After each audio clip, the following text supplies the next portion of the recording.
on the computer. Okay, so welcome again, everybody, to Thriving Blind. I'm Kristen Smedley, author of the book Thriving Blind, and I guess captain of the ship of this mission, because really there's a whole crew, including all of the incredible followers here. I am, as everyone else in the world right now, managing several different things at once, and I want to make sure that we serve this community incredibly well. And I'm going to be I'm looking down at my phone because I can't see the comments from Facebook while I'm here on Zoom. There's a whole reason for that. It's delayed on Facebook. So I'm going to attempt to be able to answer questions at the end of this, but I can't promise that that's going to happen on Facebook. I might have to take your questions in the comments and then answer them tomorrow. But so, okay, here is the post saying I'm live.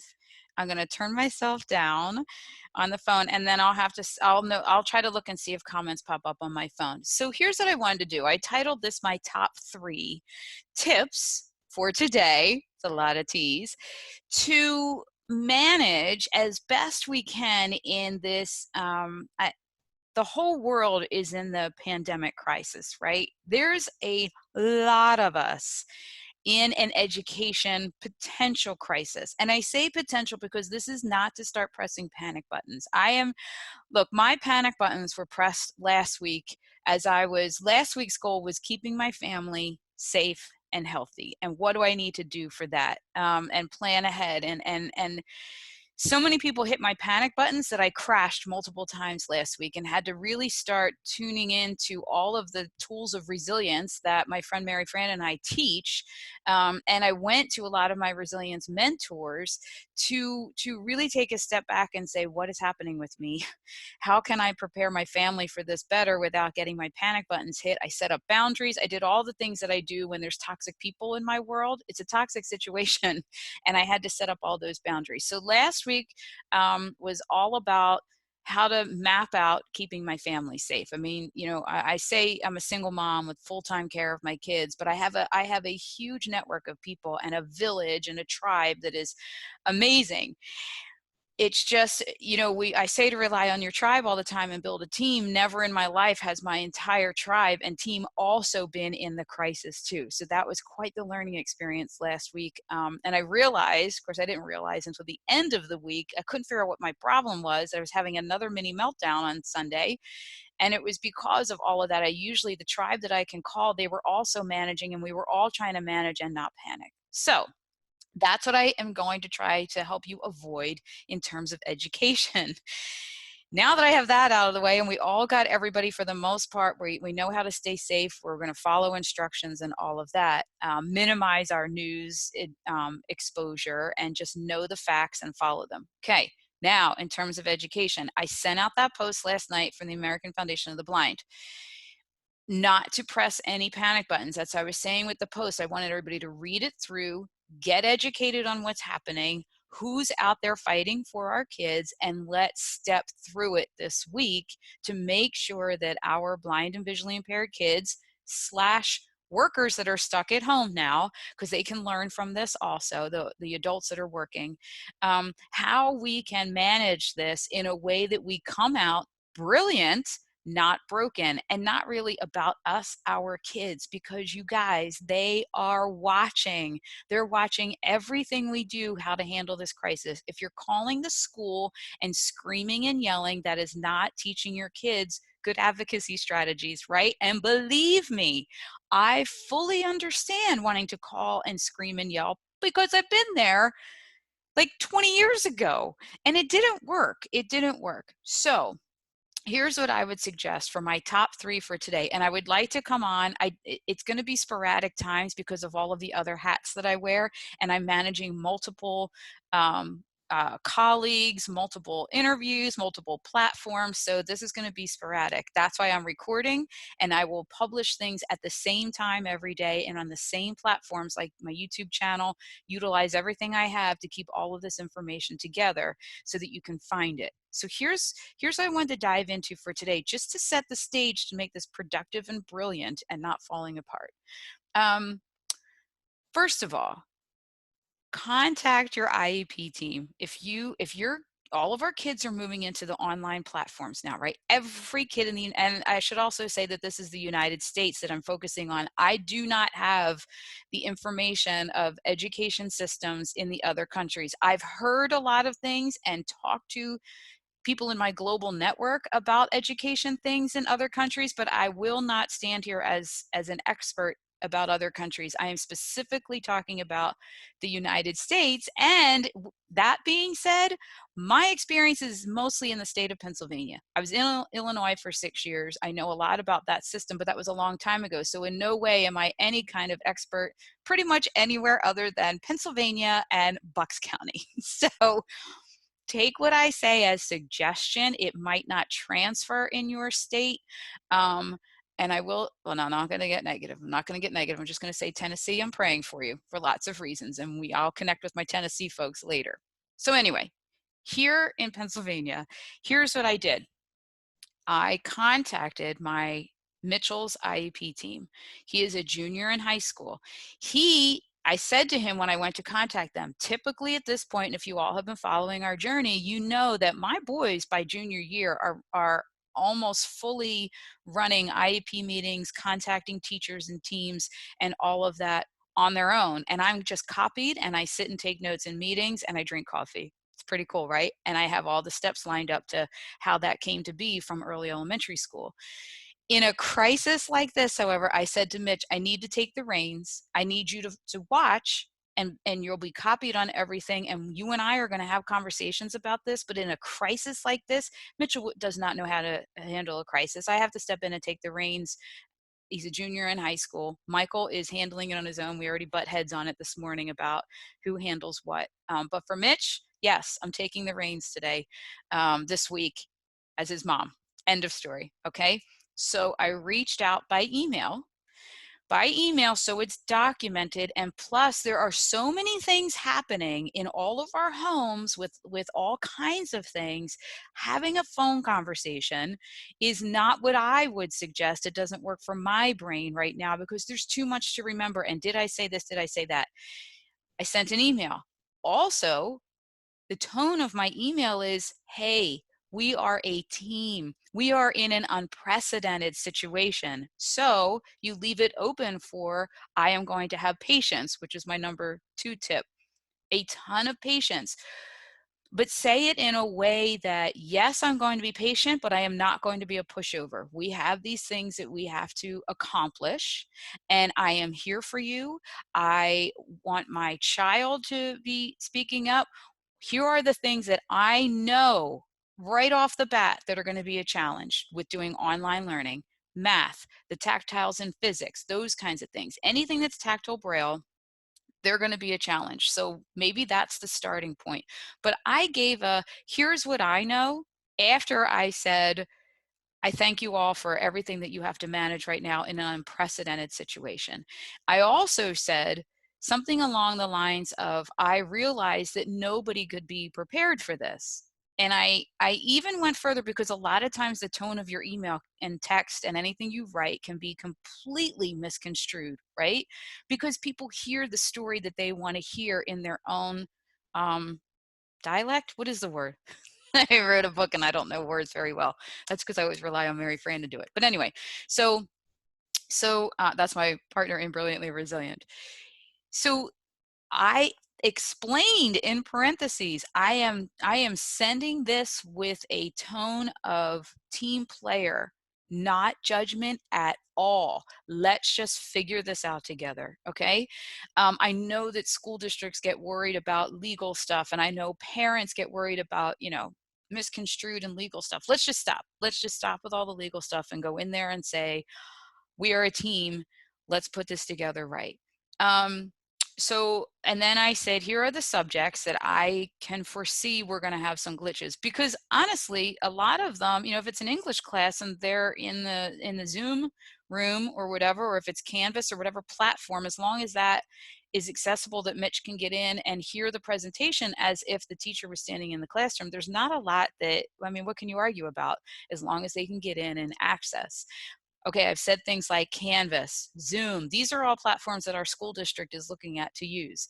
I don't know what all of your school districts are using and if they are fully accessible, but let's start with, are they using accessible platforms that your child can get into?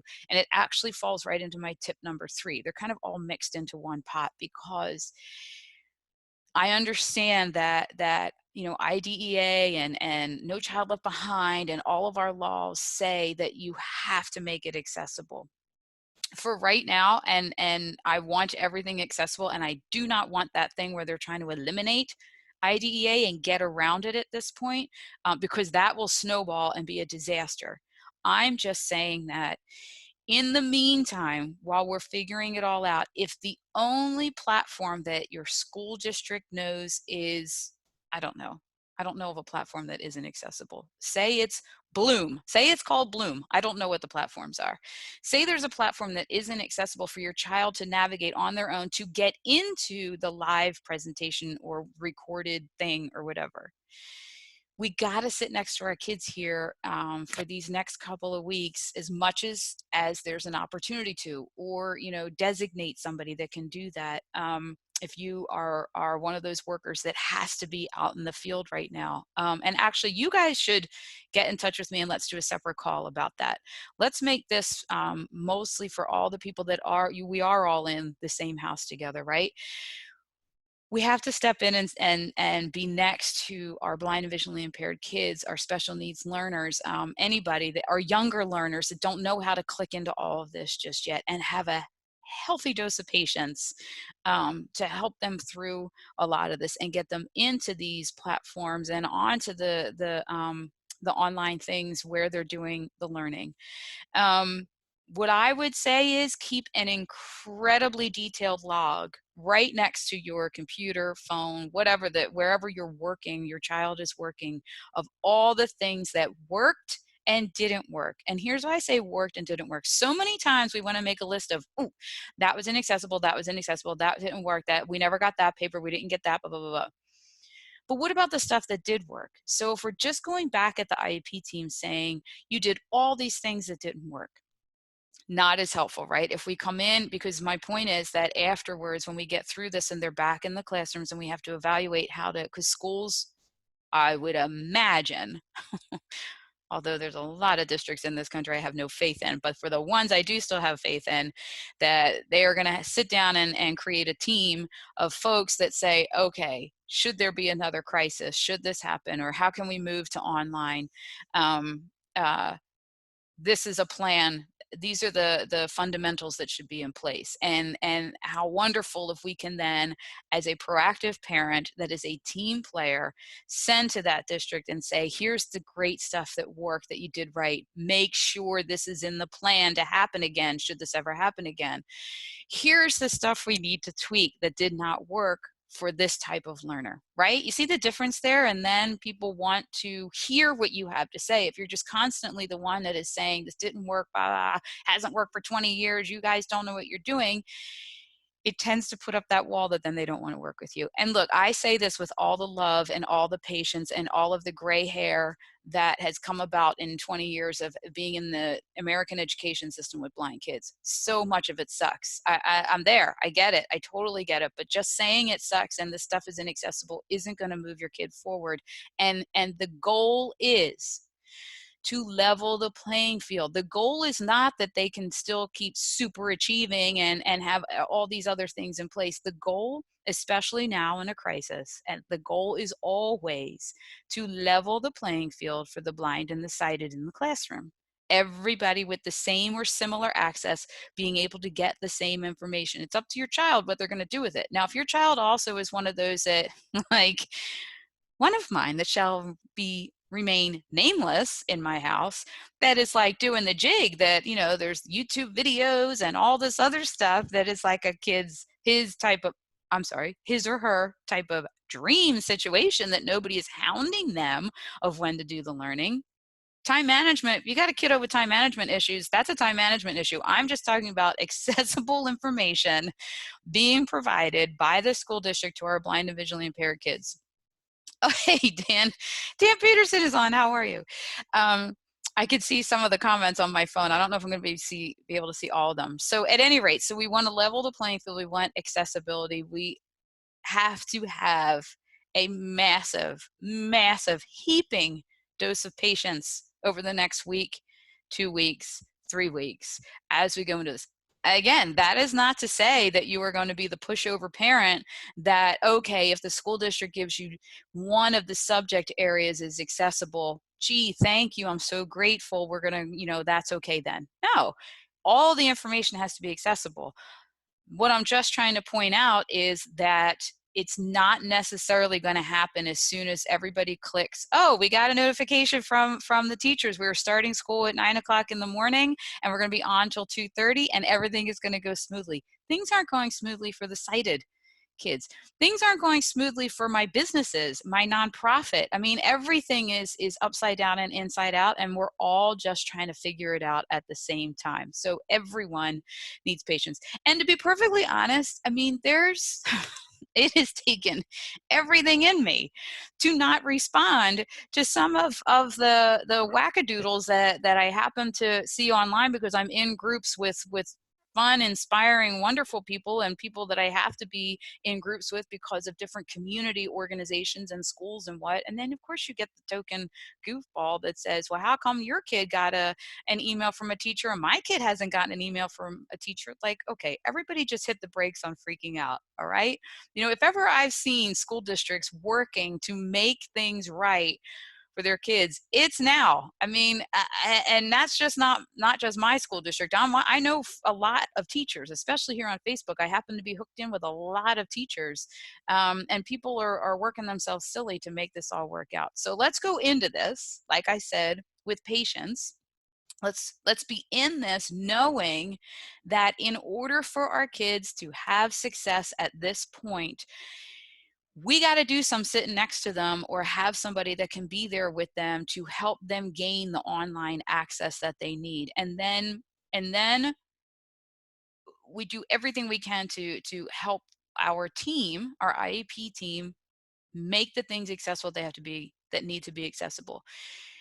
We will deal later, and you can message me and I can help you brainstorm on how to deal with if you're banging your head against a brick wall, telling the school, hey, thanks for this piece, this was accessible, but all of these subjects or this one subject, this teacher just hasn't figured it out, or we can't gain access, or if they are just not responding, then yeah, let's get in touch and see how we can get them to respond, because that's not fair. But what we're looking for now is fair and level the playing field and make sure that our kids have access to the information that everybody else is getting. I'll tell you this story. There was a time very early on when I think it was Michael was in, it had to have been Michael, because I've learned so much in this journey of advocating for him, that it was so long ago. But he was, I want to say it was like third grade. And remember, my boys have been in the regular public school system for their whole lives. And the class went into the computer lab, and I think they were going to do like a touch typing thing course or something. And they had never loaded, or they had loaded Michael's JAWS or Zoom text, whatever he was using at the time. And then, somebody came in and did a cleanup of the computers, of the systems, or so. All the IT folks are like, that's not what it's called. I don't care. I forget. It's not that I don't care, but you know what I mean. I forget what it's called. So anyway, the program got wiped out and the class goes in, and then Michael had no access for that entire class period. And back then we said, if you walk into the lab and one child cannot access it for the entire time, no kid should be on there. That was a unique situation that was like an extra bonus that was happening for the class that year. I forget what the heck it was that the program was. Was that the right decision to say, oh, if my kid can't access it, nobody can? I don't know. We've learned to then be way proactive. And I learned after that incident to then say, what's happened? That was like the middle of third grade. And I said, what's happening in fourth grade like that we should be aware of to make sure it doesn't happen? And then in fourth grade, we would look at fifth grade, and fifth grade, you know what I mean? Like we learn to look ahead as opposed to putting out fires. Unfortunately, right now, who could have looked ahead to this, right? And I know that there's a lot of you that said we should have been having online access a long time ago. I get that. A lot of you may have been looking ahead, but for the most of us, you know, the rest of us, we were all just kind of going along trying to make the regular school system work, and now we got to get thrown into this. So this is a putting out fire situation, unfortunately. This is trying to work together as a team to make accessibility work for the kids to get the information that everybody else is getting. And I really do believe if you go into this with patience and a teamwork attitude, then you'll have way more success. Will it be perfect? No. As a matter of fact, over the next couple of weeks, if you actually have a perfect situation in your child's education, could you please message me? Because I don't even know of my sighted daughter. I'm pretty certain that we're not going to have a perfect situation for her either. I mean, everybody's just trying to figure this out. So let's go into this with a team attitude, have a healthy dose of patience, and realize that although we're always saying step back from your kiddo and let them have independence and figure this out, we're going to have to guide them. And for heaven's sake, please remember they are watching and learning with how we deal with this. So if we're calling and screaming and freaking out and swearing at the IEP team and the school, that's what they're going to learn about how to be. That's going to be their team effort that they learn, right? Now, that's not to say that when you know they're in another room or they're otherwise occupied and you've had it, you know, and you're not being the pushover anymore and things aren't working, and then you have to get stern and whatever. Sure, you know, then there's your. But let's just have that as the adults only kind of thing. Let's be a team player with the kids and brainstorm with them different ways that they can. They might know way more.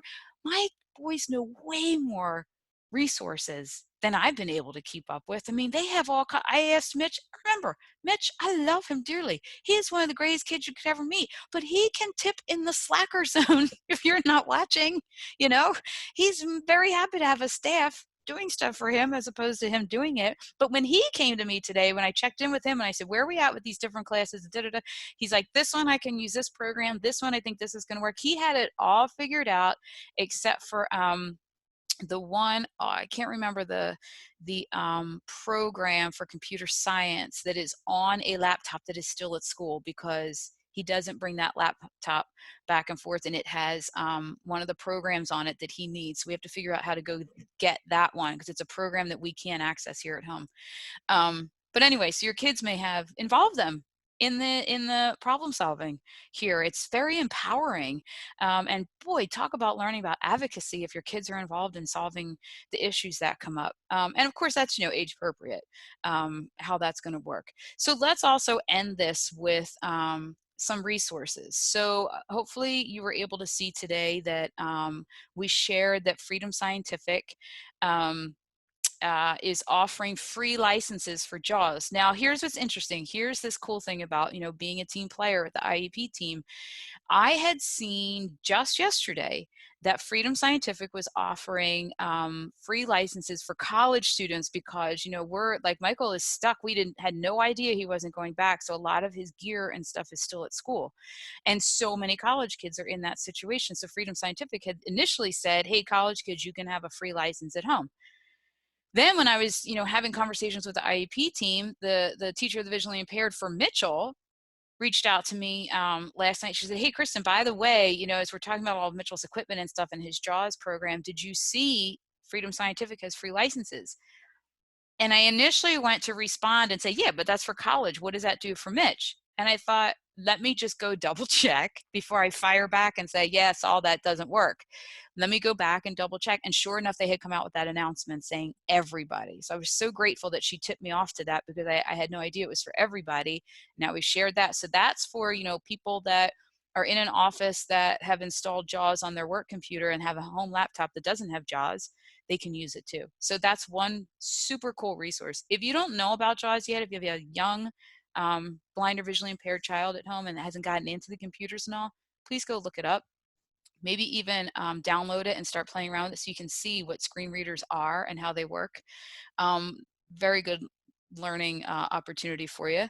The other thing is humanware. We just shared that before coming on live. Humanware is doing all kinds of, I got an email from them, all kinds of stuff this week with educating folks on all different kinds of resources that are available, and walking you through in their, I'm not 100% if they are Facebook Lives or their webinars, but they walk you through stuff with Google, stuff, all the different platforms that your kids are probably going to be trying to use in this online education thing now, and they give you the workarounds and how different accessibility products work with those things. So check out Humanware in their. If you get on their email list, it breaks it down by day what the topic is, but you can also just go to their website, and I think it was in the news and events. It was news and something. Go on that tab, and it'll tell you what the upcoming, whether they're webinars or whatever they are, and the topics that they're going to cover. And then so those are two. Okay, and then AFB, American Foundation for the Blind. Follow them here on Facebook. I highly recommend that you follow them on Twitter if you're on Twitter, because they give so many more updates there, because it's a better platform for that. And I think I haven't been on their website because I follow them on their social platforms, but I'm sure that on their website they're giving updates on where they are with getting things passed and figured out and blocked for the whole IDEA and accessibility and all of that in terms of education. But most of all, I give you those resources so that you have resources for how to figure a lot of this stuff out. But the biggest thing you can do is not panic, not freak out yet. And be patient, and reach out to me if you're getting nowhere, or if you don't know where to start. If you have a very unique issue, doesn't matter. If you you can either email thrivingblind@gmail.com. You can put a message here on Facebook, and I will be more cognizant this week to go in and figure out where those messages are, because they tend to just pop up randomly in my notifications, and I'll just have to be more deliberate about going into that message box and finding them to see if we can get you the resources that you need. We are trying to get a family friend of ours that is spearheading a big thing in Jersey. We're trying to get her on a call or a video interview to see where that's at in terms of this accessibility issue. So we are working behind the scenes to get more information on what we need to do to make sure that our states, each of them, follow this whole thing, and keeping things accessible. So that's, on a state and national level, we are working there. But I just wanted to come on today and talk about what you can do individually as a family, as a parent, as an advocate, for your kiddo, to make sure that we can get them all the access that their peers are going to be having, if not already, then soon. And I say this week because my kids don't start online learning until I think it's next week. That is still a debate of when that's happening with our school district. And I know some schools are already in the throes of it, and some of you are already pulling your hair out. So I know if you're screaming at me that, Kristen, I'm already 2 days behind, I get it. I hear you. Just let me know what it is that you need help with. And I'm look, my boys are here. We can try to do a Facebook Live later with maybe tomorrow, with them answering questions on, if you make a running list of things that are not accessible, are there workarounds, are there apps or platforms that they're aware of to make things accessible? I can certainly grab them and get them on to answer questions. It'll have to be way later in the day, because Michael is on all of his college stuff. He's doing online learning too now, and some of it has been very interesting. But he's handling all of that, so he can let you and your college kiddos know what works for him. So at any rate, and then my final thing is, I've kind of danced around it in all of the stuff that I'm talking about, but this is an opportunity for you to not just demonstrate to your kids about how to advocate, but how to be resilient and how to set them up for resilience. I talk in my Brilliantly Resilient program with my friend Mary Fran Bontempo. We teach about how to be resilient and how to uncover your gifts and talents, that then you can find your brilliance. And I tell you, having a blind or visually impaired child is it's one of those amazing opportunities that if you watch and see all their opportunities to be resilient. It's like they're ahead of the curve of all the other kids. I watch my boys. They've had so much practice in things not working for them. They can anticipate now. Their brilliance list has grown exponentially every year with every teacher that doesn't make things accessible, with every school function that they have to figure out. As long as we stand on the side, get them the tools that they need, like I say, get them what they need, then follow their lead and step out of their way a little bit, or hold their hand, be their sighted guide in situations like this, in times of crisis and putting out fires and all, and then arming them, equipping them with the tools of resilience. I'm telling you, if you can look at this as this is our kids that are still in school, home, not away at school, not out in the workforce, they're still at home and having this opportunity to work through something very challenging and uncover some talents that add to their brilliance as they are learning to be resilient. You will see that our blind and visually impaired kids are ahead of the curve of their sighted peers in terms of developing tools of resilience. And if there's one thing that I have seen across the board that sets people up for success, it is skills of resilience. So leaving you with that positive note. If you're throwing stuff at your computer screen, or you chuck the phone across the room because you're banging their head against the wall about inaccessibility for your child this week in school, then hey, that's a tool of coping, I guess, to freak out a little bit. I had a bunch of mini meltdowns last week. So look, I give you all these suggestions and say all of this, knowing full well that all of our journeys are different and we're all in different places of it. But reach out to me if you are so frustrated that hearing that this is a benefit to our kids to practice resilience is driving you crazy. Then we need to get in touch and let me help you with some resources. Let me tap into my network and see what is it that you need that I can help with, and then help you to see this as an opportunity to develop resilience in our kids. So we'll see. I'll let you know if we're going to be able to have that interview that I talked about with the whole national accessibility issue and with the lawmakers, that side of things.